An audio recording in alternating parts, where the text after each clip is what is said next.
Ladies and gentlemen, Noam Chomsky.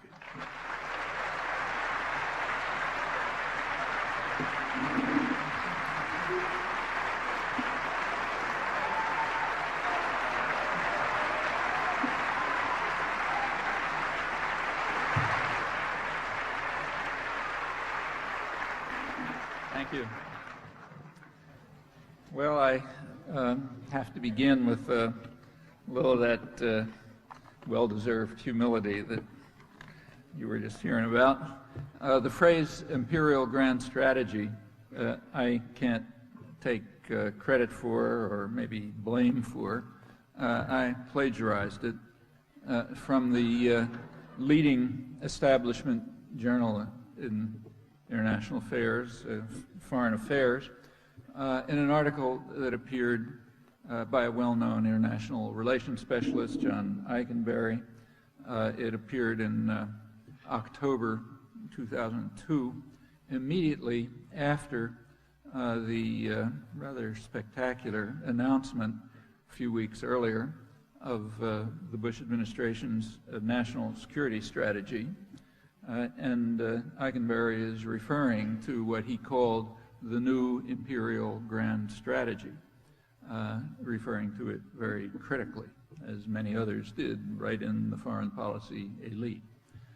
The national security strategy, as I'm sure you know, announces that the United States government intends to dominate the world permanently by force, if necessary, the dimension in which the U.S. is supreme, the only dimension, and it also arrogates to itself the right to attack and destroy any potential perceived challenge to that domination. Well, it's worth noting before going on that that is not entirely without precedent. And there are precedents in other countries, which out of politeness I won't refer to, but there are some precedents in our own history, which in my opinion at least everyone ought to know in a society that values the freedoms that have been won. So, for example, back in the early days of World War II, before the United States entered the war, there were high-level planning meetings involving high State Department officials and members of the Council on Foreign Relations, the organization that publishes foreign affairs.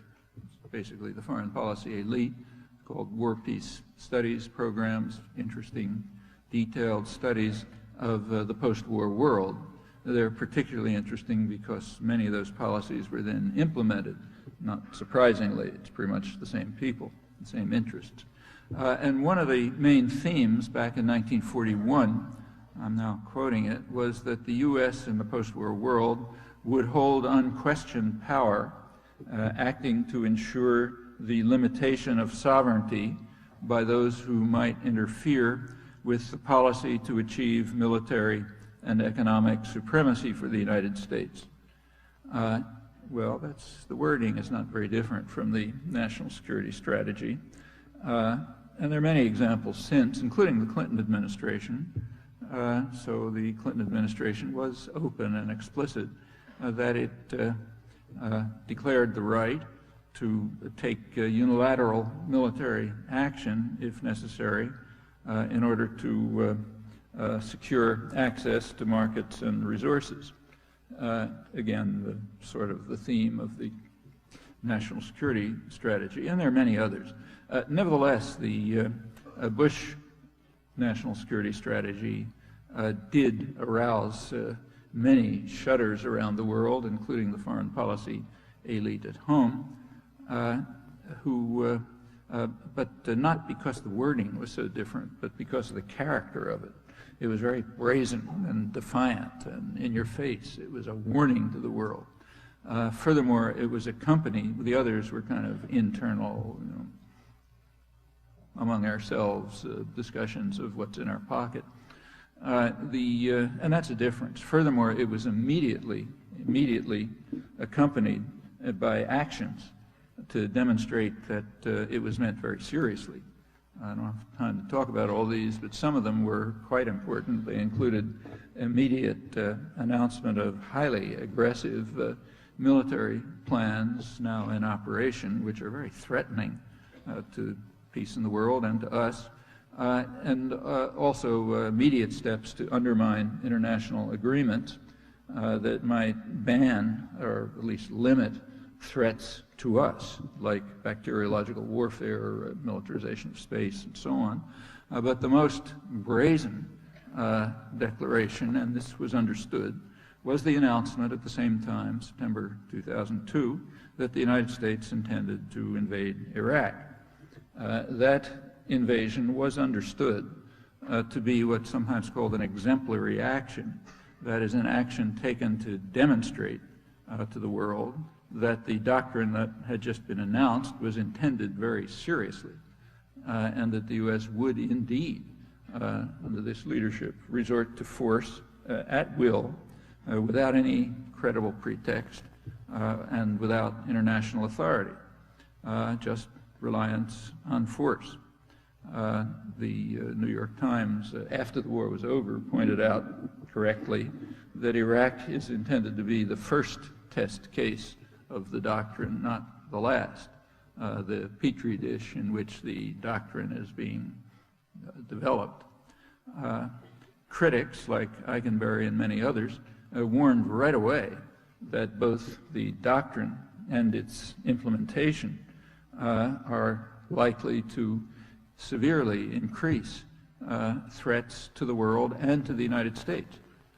They are likely to increase the threat of proliferation of weapons of mass destruction and of terror.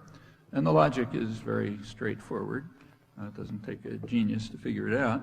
If you announce to people, I'm going to attack you, they don't respond by saying, thank you, sir, I'm waiting. They'll try to work out some way to deter that attack. And the range of potential targets is quite vast. Nobody can compete with the United States in military force. The U.S. spends approximately as much as the rest of the world combined and is far more advanced. So they'll turn to the weapons that are available to the weak. And there are such weapons. Weapons of mass destruction, for example, are available to the weak. So is terror available to the weak. And sooner or later, they're going to be combined. There are many ways in which weapons of mass destruction can be used in terrorist acts. If you want a small picture, just take a look at California the last couple of weeks. I don't know who set off those fires, but any self-respecting terrorist in the world certainly got the message that it's extremely easy to cause vast destruction in the United States with nothing more than a couple of matches. And it's well known that it's not that hard to sneak the parts of nuclear weapons into a New York hotel room. One of the leading specialists at Harvard, Graham Allison, pointed out only semi-jocularly a couple of years ago, this is before 9/11, that the easiest way to get a nuclear weapon into New York City would be to wrap it in a bale of marijuana and send it through New York Harbor. And he's actually, the point he's making is in fact correct. I mean, there are innumerable ways to do this, and if you try to raise the, to encourage people to engage in terror and development of weapons of mass destruction simply out of deterrence or for revenge, you're asking for disaster. And in fact, the predictions of intelligence agencies and independent analysts, which were pretty uniform about the invasion of Iraq, have apparently been verified.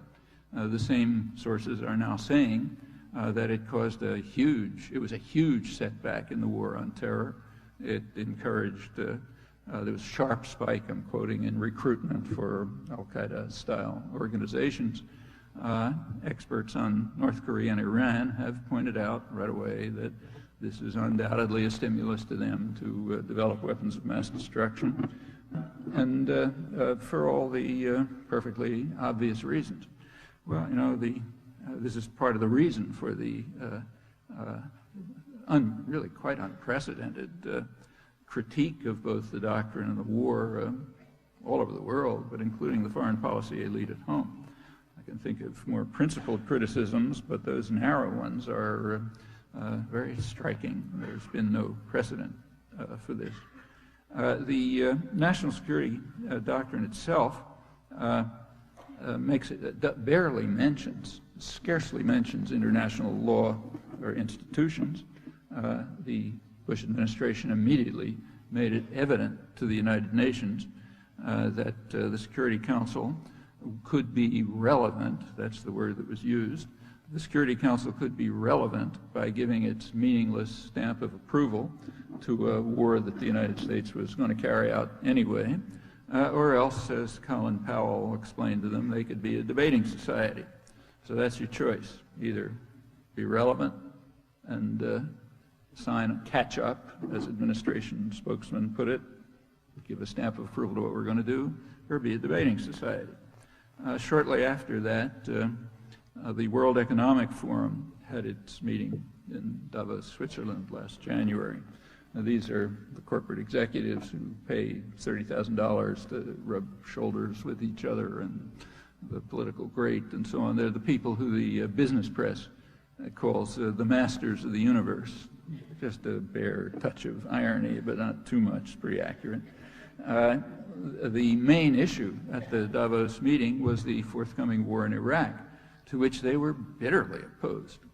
Colin Powell, who's supposed to be the moderate, was sent as the emissary to try to explain U.S. policy to them. He informed them that the United States, I'm quoting him, the United States has the sovereign right to use military force. When we feel strongly about something, we will lead. And we will lead even if nobody's following us, as in this case. Well, that got a very hostile reaction from the masters of the universe, which is an important fact. And as I said, intelligence agencies and independent analysts predicted, and predictions now been fulfilled, and will continue to be, that these actions stimulate reactions which will end up being extremely harmful to the United States, and at this level of destructive capacity may be destructive of the human species. It's not a joke anymore. We're at the level where that's within reach. Well, the Bush administration understands all this. The planners are perfectly intelligent. They don't want these outcomes. It's just that threats to Americans are just not a very high priority. There are more important issues. More important issues are maintaining the very narrow hold on political power that they have, and it's extremely narrow, so as to enable them to carry out very far-reaching plans. That includes domestic plans, which I don't have time to talk about, but they're extremely significant. They quite plainly want to roll back all more or less progressive legislation of the past century, programs that have been developed to protect people from the ravages of market forces, while at the same time creating a very powerful state. They're by no means conservatives, to protect the interests of the rich and powerful. That's an audacious plan and very important to them, and they show you how they're going to do it. They also intend to carry out the program of global domination by force if necessary, and crucially with regard to the Middle East, because of its oil resources. I'll come back to that in a moment. They know perfectly well that their own policies, domestic policies, are highly unpopular. There's no debate about that. Karl Rove, who's the chief political planner for the administration, had already in the summer of 2002 informed party activists that for the forthcoming midterm elections, the November 2002 elections, they were going to have to stress national security issues and try to suppress the social and economic policies, which are very harmful, not only to the population, but to our children and grandchildren. They're going to have to pay for all of this, and pay badly. And therefore, the policies are unpopular, so they have to be suppressed. And the only way of maintaining political power will be to press the panic button, to frighten people, frighten them enough so they'll huddle under the umbrella of power, defense against the demonic enemy, who's constructed by a massive state media propaganda campaign. Notice that all of this took place at the same time. The announcement of the national security strategy, the announcement of the invasion of Iraq, the dismantling of treaties, and the onset of the political campaign beginning in September. And they're all connected and understood to be connected. Well, kind of worked.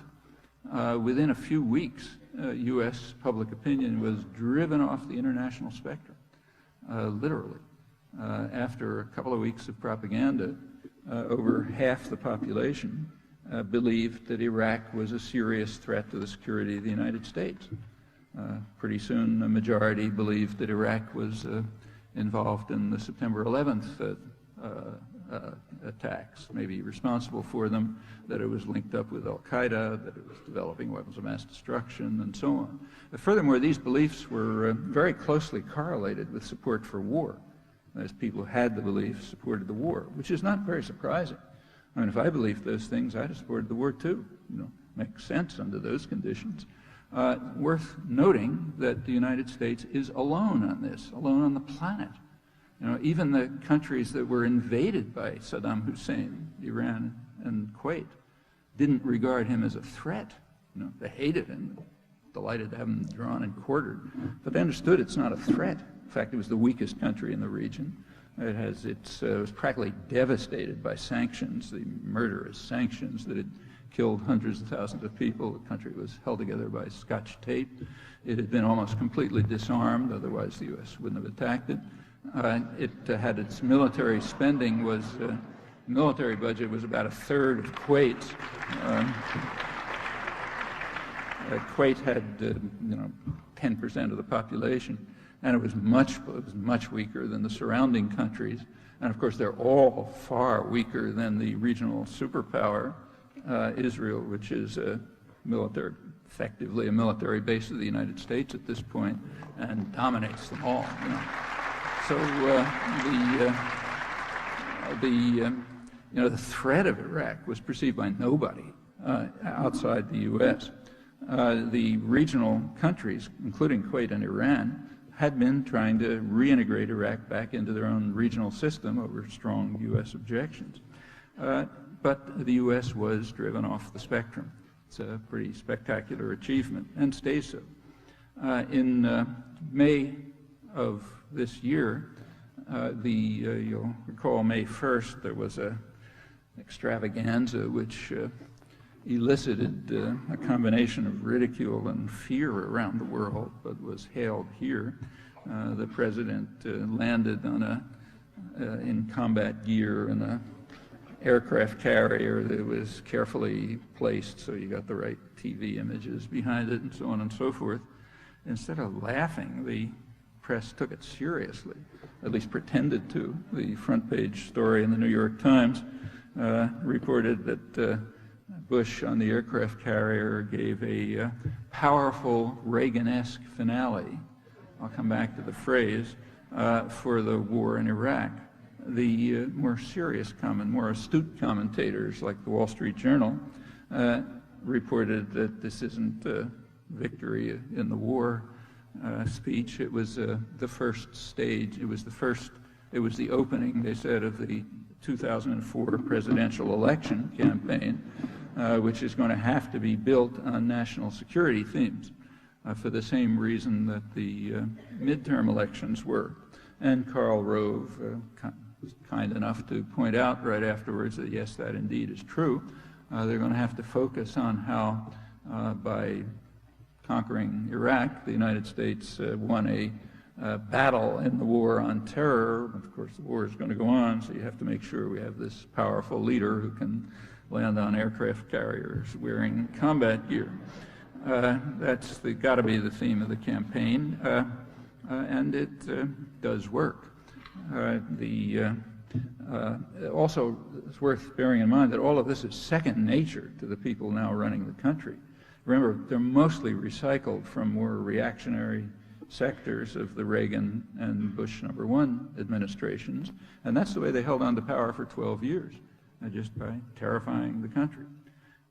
Well, worked so well that Bush on the aircraft carrier could announce a victory on the war on terror by defeating Iraq. The only known connection between Iraq and terror is the one I mentioned, that the invasion of Iraq increased the threat of terror. On radio, his radio addresses and others continue the same theme. So a recent radio address, Bush announced that the world is safer today because we ended a regime that cultivated ties to terror while it built weapons of mass destruction.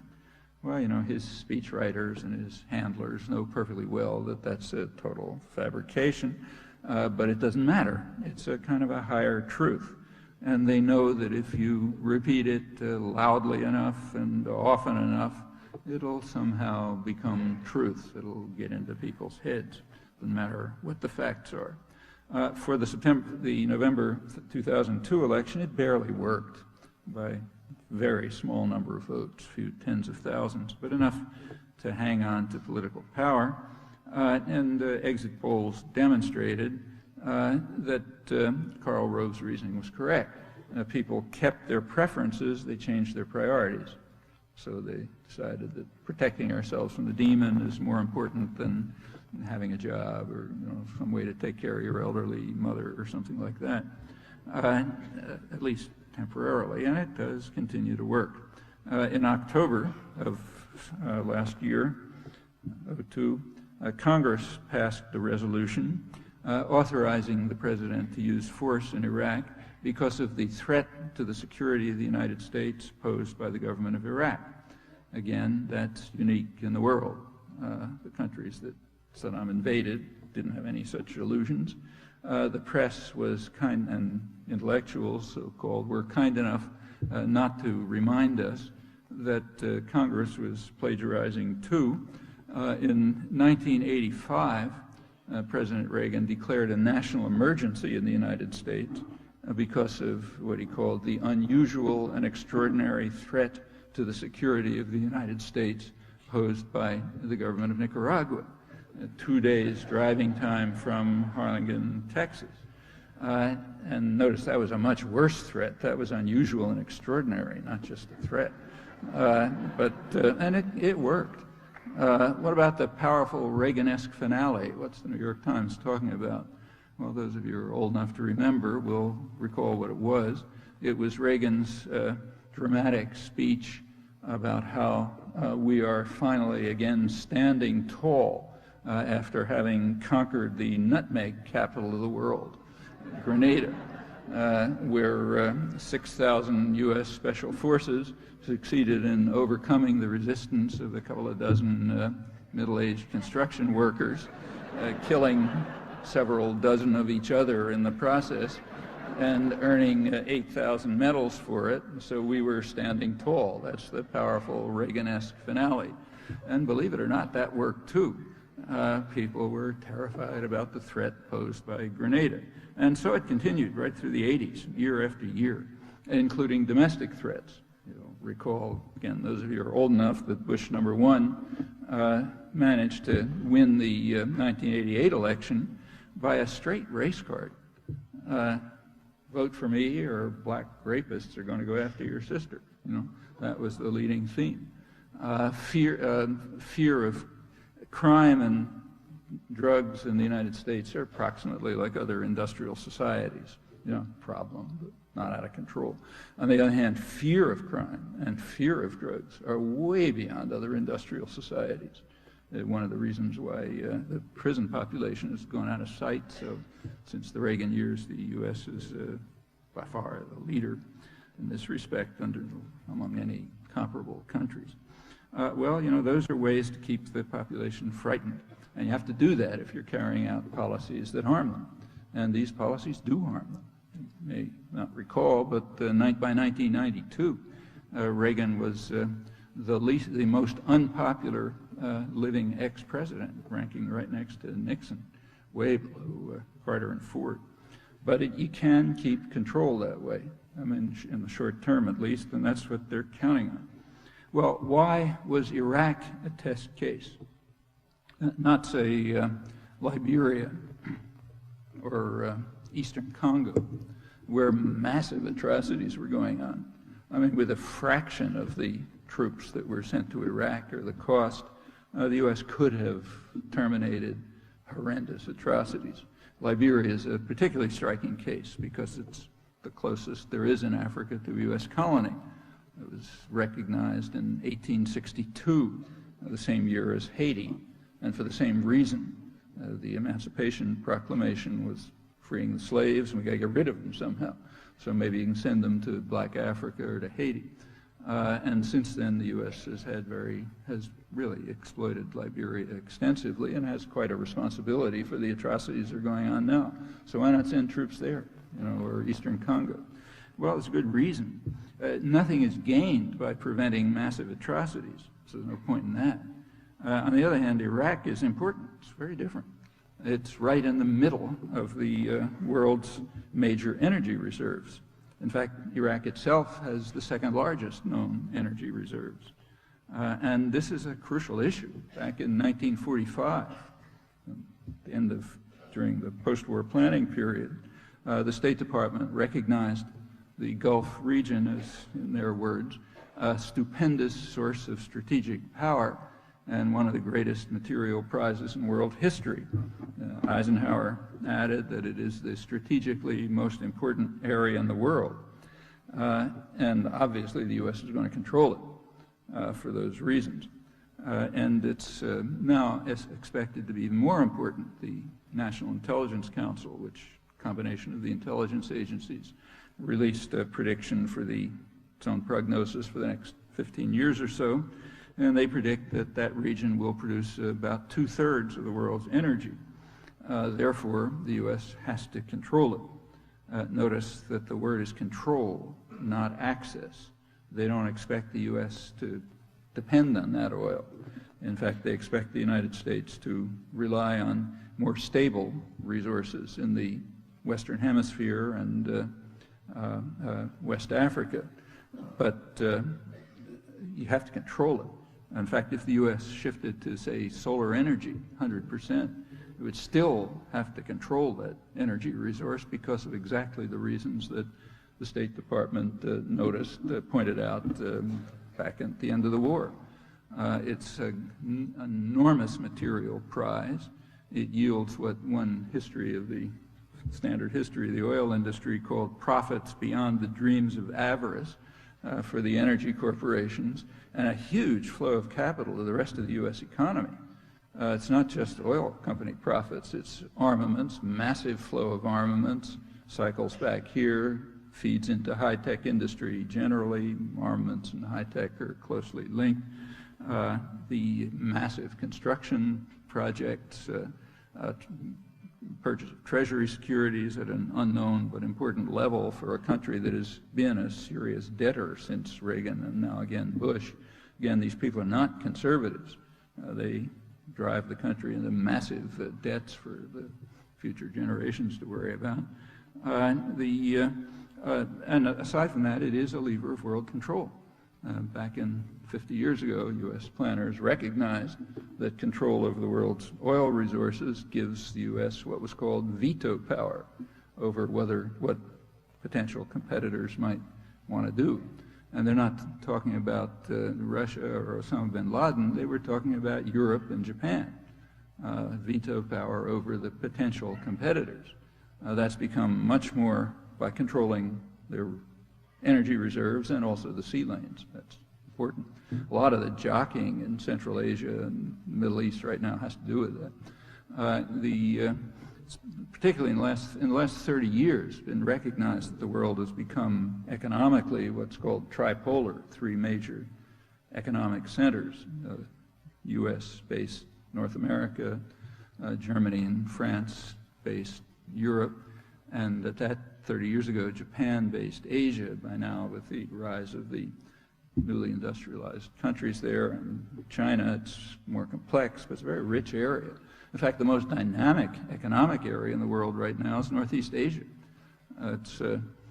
Its gross domestic product is about 1/3 of the global total, far higher than the United States. It holds about half the foreign exchange in the world. It's growing rapidly as major industrial economies. enormous resources in Siberia, pipelines going in all over the place. North Korea happens to be right in the middle of it. That's part of the reason for, in itself, it's of no significance geopolitically, but in terms of its position, it is. The U.S. is not at all happy about this becoming an integrated region with its own resources that might go in its own way. It's never been told. The U.S. has always been ambivalent about European unification. It was in favor of it for various reasons, but also concerned that it might go in its own path. The venomous hatred of France and Germany in the last year is not only because of the elite hatred of democracy, which is fantastic. I've never seen anything like it. You know, the demonstration in the last year is astonishing. Just take a look at the New Europe, Old Europe distinction, which passed almost without comment. I mean, the bad guys, Old Europe, were the countries where the governments took the same position as the large majority of the population. The good guys, New Europe, like France and Spain, they were the, Hungary, they were the countries where the government overruled an even larger majority of the population, took their orders from Crawford, Texas. That made them good. The others are bad. If there's, I can't recall anything like this as a demonstration of contempt, fear, and hatred of democracy. But that's not the only reason for the anger at France and Germany. They are the industrial and commercial heartland of Europe. If they go off on an independent course, the world does become very hard to control. Force is significant. You can't do everything with it. Well, how was the U.S. going to control the stupendous source of strategic power? Back to 1945. Remember, this area had been primarily controlled by England and France. The United States was involved, but secondarily. France was simply expelled, kicked them out. England was reduced to what the British Foreign Office regretfully called a junior partner. They could be a junior partner in world control, kind of the U.S. Gurkhas. You know, you call them in if you need some muscle, but we'll run the show. And they accepted that. That's called the special relationship. The U.S. took over, basically took over the British framework for governing the region. You look back at declassified British Foreign Office records from the First World War as they were planning how they were going to run the region, again, mostly for oil reasons. They decided to set up what they would call independent states, but they would be, in their words, an Arab facade behind which the British would effectively rule under various fictions. Iraq was one of them. They created Iraq with the boundaries it has to guarantee that the British would have control of the oil, not the Turks in the north, certainly not the Iraqis, and that Iraq would be barred from access to the sea to keep it under control. That's called Kuwait, which was to be a British colony, another Arab facade. This has nothing to do with the interests or wishes of Iraqis, which is irrelevant. That kind of worked too. It worked until 1958, in fact, which is a long time in world affairs. The U.S. has got the same plan. It's hoping to be able to establish a client state in Iraq, which will be called a democracy or independent or something, but it'll be an Arab facade behind which the U.S. will rule. An economic plan has already been imposed on them, which sells out the entire country to foreign, mostly U.S. corporations, and more is to come. And if they get out of line, there's muscle in reserve. At least that's the thought. Hasn't been working too well, rather surprisingly, I think. But anyway, that's pretty clearly the plan. The U.S. did take over essentially the same framework, but it added an extra layer, which has turned out to be quite important. The extra layer of control added by U.S. planners was what the Nixon administration called local cops on the beat. Okay, so police headquarters is in Washington, and there's a branch office in London, but they're going to be local cops on the beat, namely what are called peripheral states. states surrounding the oil-producing region, preferably non-Arab. The idea is they find it easier to kill Arabs. So Turkey was the main one from the beginning. Iran was another after the United States had overthrown the parliamentary regime in 1953 and installed the tyrannical and brutal rule of the Shah. Pakistan was another. They're the peripheral states, the local cops on the beat. U.S.-Israel relations, which are quite unique in world affairs, they developed in this context. In 1948, just to pick a couple of high points, in 1948, the Joint Chiefs, the U.S. didn't have a very close relation to Israel then, but the Joint Chiefs of Staff were quite impressed by Israel's military prowess and recognized that it, in their judgment, was the most important military force in the region, second only to Turkey. Turkey was already in Washington's pocket, and they pointed out that potentially this might be a reasonable base for U.S. power in the region, replacing Britain, which was declining. In 1958, 10 years later, that plan, that thought got a lot of substance. 1958 was a very significant year in world affairs, in particular in the Middle East. The Eisenhower administration, we know this now from declassified secret documents, the Eisenhower administration identified three major crises in 1958, North Africa, Indonesia, and the Middle East, all Islamic, all oil producers, at that time secular Islamic. They pointed out that Russia had absolutely nothing to do with it, which is correct, and that's pretty typical of the Cold War. Those were the three crises. The one in the Middle East had to do with the overthrow of the British-run Arab facade in Iraq. There was a military coup. They threw out the British-run rulers. And that was considered, the real villain there was Nasser, president of Egypt, who was regarded as, who was in fact the leader of secular Arab nationalism, and very frightening to Britain and the United States because independent nationalism is the most dangerous force in the world. The problem in Indonesia was similar. Sukarno was regarded as the leader of independent Indonesian nationalism. Nasser and Sukarno were two of the pillars of the non-aligned movement, which the U.S. really hated with a passion. It was a potential independent source for the whole third world. Actually, rather similar things were going on in India and Latin America at the same time. I should say, just looking ahead, that these three crises were resolved. In North Africa, the crisis was resolved by Algerian independence, which quieted the region. The U.S. didn't want France in there. In Indonesia, the crisis was resolved by a huge massacre, which the CIA described as comparable to the crimes of Stalin, Hitler, and Mao. Mostly landless peasants, maybe 1 million people slaughtered in a couple of months, described pretty accurately here. New York Times called it a staggering mass slaughter and so on, and greeted with complete unrestrained euphoria. You should look back at the commentary at the time, because it destroyed the only mass popular movement in the country. It destroyed the parliamentary system, which was just too democratic, and it eliminated a base for the non-aligned movement and put the big country oil producer right back in the U.S. pocket. In the Middle East, Israel performed the same function. The 1967 war destroyed Nasser, destroyed what's called radical independent nationalism. And that's really when the U.S.-Israel alliance firms up.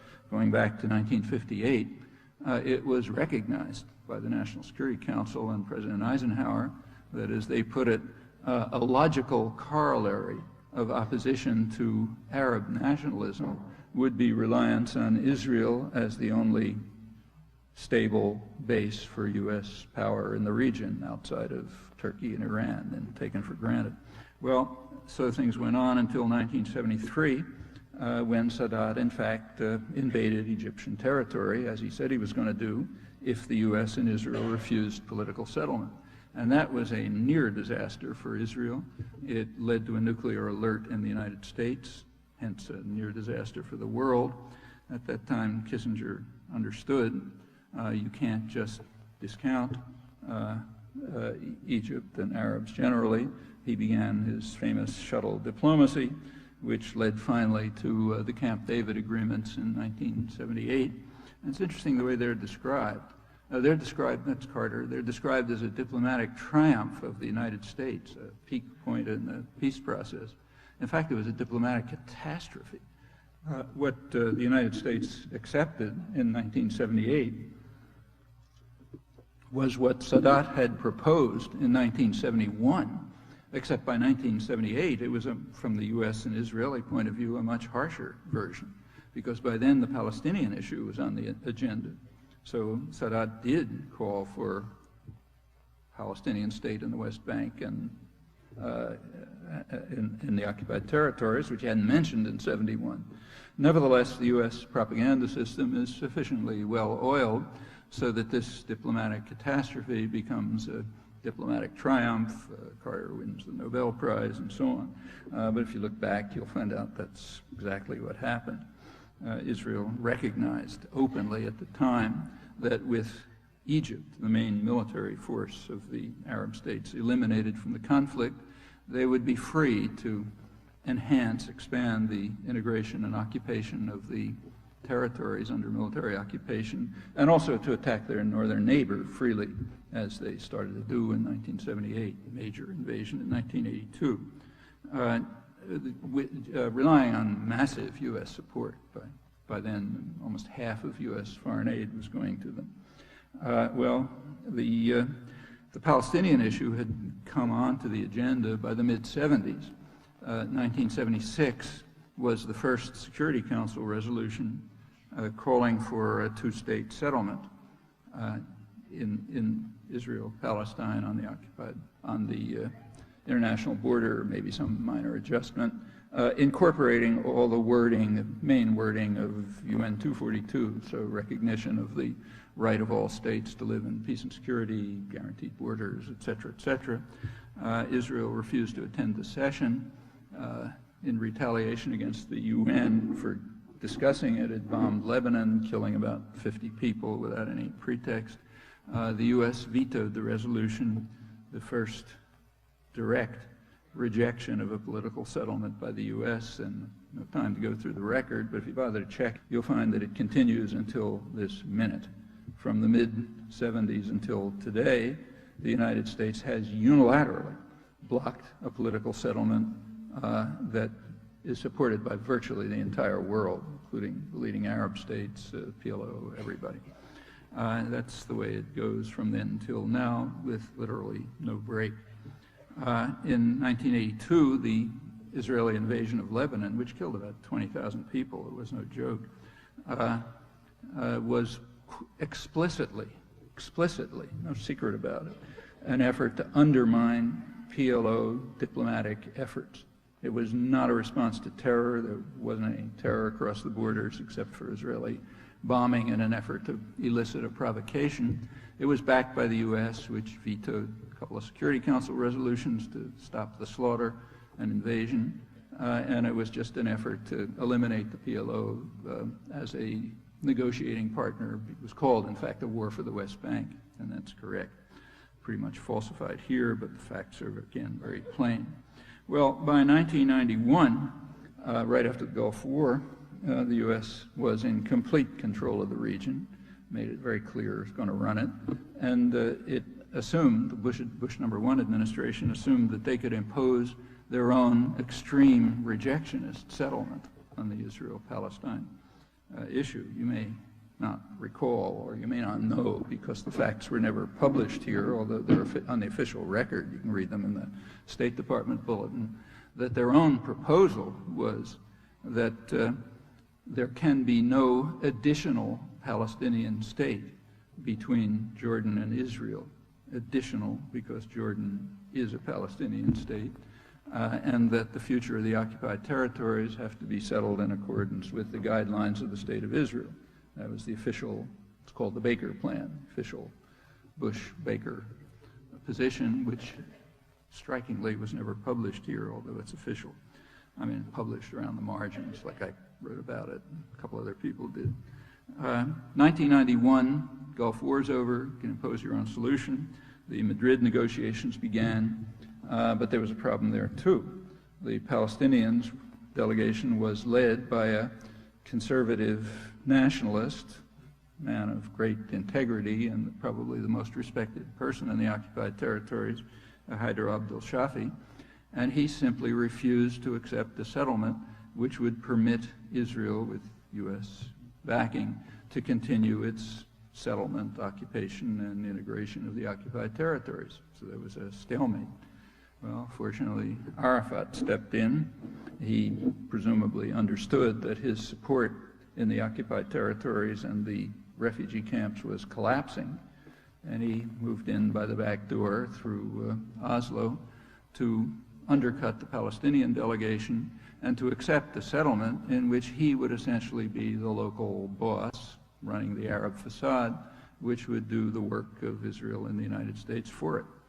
He would torture dissidents, suppress dissent, have a huge security force, rob like mad, but nobody cares about that, build villas for his friends, but do the job that Israel and the United States wanted while U.S.-backed Israeli settlement went on. That's the famous Oslo Accords, perfectly obvious at once. And so it continued right through the 1990s. The last Clinton year, which was also the last Barak year, 2000, Israeli settlement in the occupied territories reached the peak since before Oslo. That is exactly what led to the Intifada.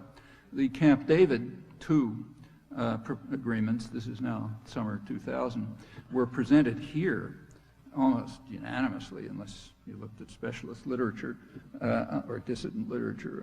It was presented here as a magnanimous offer, very generous, giving the Palestinians everything they wanted, but the vicious Arafat wants to drive all the Jews into the sea, so refused to accept it, and that they preferred violence. It's an easy way to test that, very easy way. Take a look at a map and see what the offer was. Maps were available. They were published in Israel. They were available in the standard scholarly sources here. No one has found a single map in the entire U.S. media. That's discipline, gotta admire it. As soon as you look at the map, it's not that they're getting orders, no orders. I mean, it's just self-discipline of the intellectual classes. As soon as you look at the map, you see why none were presented. They break the West Bank into 3 separated cantons, virtually no communication, all separated from a small part of Jerusalem, which is the center of Palestinian commercial, educational, the rest of their existence, and of course all separated from Gaza. That's the magnanimous offer, so obviously you can't send them to show a map. Intifada started, a lot of violence, but negotiations continued. Informally, but at a high level. They continued until a meeting in January 2001, Taba, which did produce a document which is extensively described in the Israeli press and well known in Europe, but as far as I know unmentioned here, which was a considerable improvement over the impossible Camp David arrangements. Unfortunately, Israel pulled out of those negotiations, and they were never resumed in the increasing cycle of violence. However, we have just learned that informally they were continued. And just a couple of weeks ago, another plan came along called the Geneva Accords, again, barely mentioned in the U.S., which is crucial. It's supported by most of the top Palestinian authorities, and in Israel by influential people, including the former chief of staff, General Mitzna is head of the Labor Party, and others. And it is, in my view, a reasonable basis for discussion about a political settlement. It's got, you could argue about this and that, but it's a big improvement over anything that came before. Well, again, the crucial question is, how's the U.S. going to react? Because how's the boss man called partner going to react? And the answer so far is silence. That means no media coverage as well. The media are disciplined and no discussion of it. So it's not on the agenda.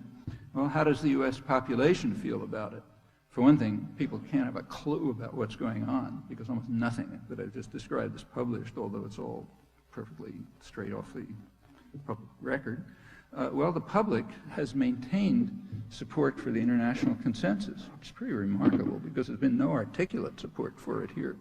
The most recent polls show about 2/3 of the public supporting what's called the Saudi plan, which is just another version of the international consensus, full peace treaty in return for withdrawal. The same majority calls for the United States to become more involved in the peace process. And people don't know that that's a contradiction because it's precisely the U.S. involvement that has prevented the peace process that's been going on since the mid-'70s. But you can't know that unless you know undertake a research project. So it's there, but unknown. The leading polling agency in the country, or in the world, in fact, the Program on International Policy Attitudes at the University of Maryland, about a year ago, published extensive and in-depth polls of public opinion on this, and the results are pretty startling. They were never mentioned in the press. The results were that a large majority of the population thinks the U.S. ought to terminate aid, all aid, to either of the two partners that's refusing to enter into good faith negotiations. People didn't know that at the time of the poll, that meant cutting off all aid to Israel, but very few people knew that. In the event that both parties were involved in negotiations, same majority called for equalizing aid to Israel and the Palestinians. People who answered that question haven't the slightest idea that what they're advocating is radically opposed to U.S. policy, and they probably think they're alone in those views. That would be a safe bet, since they never hear them anywhere. Nobody knows what the answers would be if these issues were ever discussed. Well, Washington's isolation in international affairs is extraordinary and dangerous. International polls for the last year reveal overwhelming opposition to U.S. policy and really profound mistrust of the leadership, verging on fear and hatred. Those are very bad omens for the future. And they're part of the reason for the unprecedented internal elite opposition to Bush's foreign policy militancy. That's particularly true with regard to the Middle East. So after the Gulf War, the Iraq War, one of the major research institutes found, I'm quoting it, that the war widened the huge rift between Americans and Europeans, further inflamed the Muslim world, softened support for the war on terror, and significantly weakened global public support for the UN and NATO, which are perceived as subordinated to the U.S. Within Iraq, the latest polls, which are pretty startling too, reveal that the foreign leader with the highest favorability rating is French President Jacques Chirac, who was the most outspoken opponent of the war, the invasion. 2/3 of the population now regards the U.S. as an occupying force, 15% a liberating force. Half the population wants the U.S. forces to leave, despite the consequences for security in the post-invasion environment. About 1/3 want them to stay. By about 2 to 1, Iraqis feel that the conditions for peace and security have gotten worse in the past 3 months. With regard to Israel, U.S. isolation is even greater. First, Washington is isolated from its own population, as I just pointed out, but it's much beyond that. Just a poll a couple of days ago revealed that 60% of Europeans regard Israel as the greatest threat to world peace, with the United States right behind. The United States, it's 53%, ranked with North Korea and Iran. Now, frankly, I suspect that they didn't ask the question properly. I think if they had asked the question properly, the 60% attitude toward Israel would have been U.S. support for Israel. That's probably what's regarded as the major threat to world peace. The most recent break between Washington and the rest of the world on these issues and it's significant. It has to do with what's called Israel's security fence. That's a huge construction that's snaking its way through the West Bank, isolating towns and villages. It's taking some of the most fertile land in the West Bank and crucial water supplies, and it's leaving, according to the World Bank, hundreds of thousands of people pretty much destitute, and most of the population effectively imprisoned.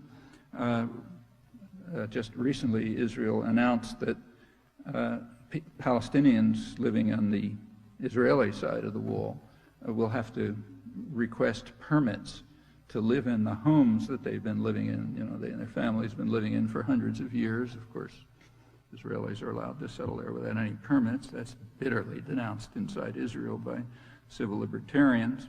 Amira Haas, a fine journalist who writes for Haaretz, the main journal, just pointed out that it's the gateway to expulsion, step by step, not dramatic enough so people will object, but step-by-step gateway to expulsion, which is plausible. Well, the most recent break, recently, the UN condemned the building of the wall. The U.S. vetoed it. Just recently, Washington announced that it no longer has any objection to the construction. By that, it separates itself from its closest allies, including the quartet that's supposedly running the roadmap to peace. Notice the terminology. It's very revealing. So it's called a security fence. Suppose the goal were security. Where would you build the fence? Answer, very simple. A couple of miles inside Israel. Then you can make the fence a mile high. The Israeli army can patrol on both sides. They can mine it with nuclear weapons if they like on the other side. They can do anything they want, you know, without interfering with, without violating the fundamental principles of international humanitarian law and without any protest. So if you want security, that's what you do. Of course, you don't do that for several reasons. For one thing, it would not incorporate Palestinian land inside Israel, including rich and important land. Then it would inconvenience Israelis instead of Palestinians. So therefore, it's unthinkable. Nevertheless, it's called a security fence, which is an interesting illustration of what, if we were honest about ourselves, we would call simply outright racism. I mean, there isn't a mention of any of this anywhere. Do a research project. See if you find any notice of this fact. It's not a profound insight. It's trivial. If the goal is security, it's obvious what you would do. If the goal is expansion and imprisonment and a gateway to expulsion, you do something else. That's what the fence is. Not hard to figure out. There's more to say about this, but it's getting late. Let me return to the Imperial grand strategy. It is, in fact, posing a very stark choice for all of us, for Americans. The critics inside the establishment are quite correct to point out that the Imperial grand strategy intensifies threats to us and our children. We can add something that they don't, that it imposes even greater threats to others, and if we think it through, it poses very significant threats to human survival. However, none of this is graven in stone. It's all extremely fragile. The good news, and we all know it, is that we have the ability and we have the opportunities to change this course and to use our incomparable wealth and power for constructive ends. And the crucial question is, as always, do we have the will? And it's hard to overestimate how much hangs on the answer to that question. Thanks.